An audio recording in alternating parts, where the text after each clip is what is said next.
लोगों को जो दोगे वही वापस लौट कर आएगा। एक आदमी बर्फ बनाने वाली कंपनी में काम करता था। एक दिन कारखाना बंद होने से पहले अकेला फ्रीज करने वाले कमरे का चक्कर लगाने गया तो गलती से दरवाज़ा बंद हो गया और वह अंदर बर्फ वाले हिस्से में फंस गया। छुट्टी का वक्त था और सब काम करने वाले लोग घर जा रहे थे। किसी ने भी अधिक ध्यान नहीं दिया कि कोई अंदर फंस गया है। वह समझ गया कि 2-3 घंटे बाद उसका शरीर बर्फ बन जाएगा। अब जब मौत सामने नजर आने लगी तो भगवान को सच्चे मन से याद करने लगा, अपने कर्मों की क्षमा मांगने लगा और भगवान से कहा कि प्रहलाद को तुमने अग्नि से बचाया, अहिल्या को पत्थर से नारी बनाया, सबरी को झूठे बेर खाकर उसे स्वर्ग में स्थान दिया। प्रभु, अगर मैंने जिंदगी में कोई भी एक काम भी मानवता व धर्म का किया है तो मुझे तुम यहाँ से बाहर निकालो। मेरे बीवी बच्चे मेरा इंतजार कर रहे होंगे। उनका पेट पालने वाला इस दुनिया में सिर्फ मैं ही हूँ। मैं पूरे जीवन आपके इस उपकार का याद रखूँगा। और इतना कहते कहते उसकी आंखों से आंसू निकलने लगे। 1 घंटे ही गुजर थे कि अचानक फ्रीजर रूम में खटखट की आवाज़ आई।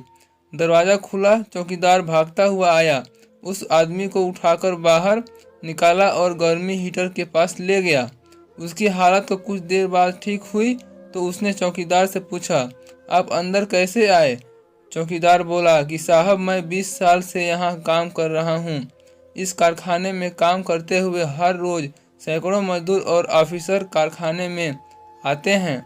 मैं देखता हूँ, लेकिन आप कुछ लोगों में से हो जो जब भी कारखाने में आते हो तो मुझसे हंसकर राम राम करते हो और हाल चाल पूछते हो और निकलते हुए आपका राम राम काका कहना मेरी सारे दिन की थकावट दूर कर देता है। जबकि अक्सर लोग मेरे पास से यूं गुजर जाते हैं कि जैसे मैं हूं ही नहीं।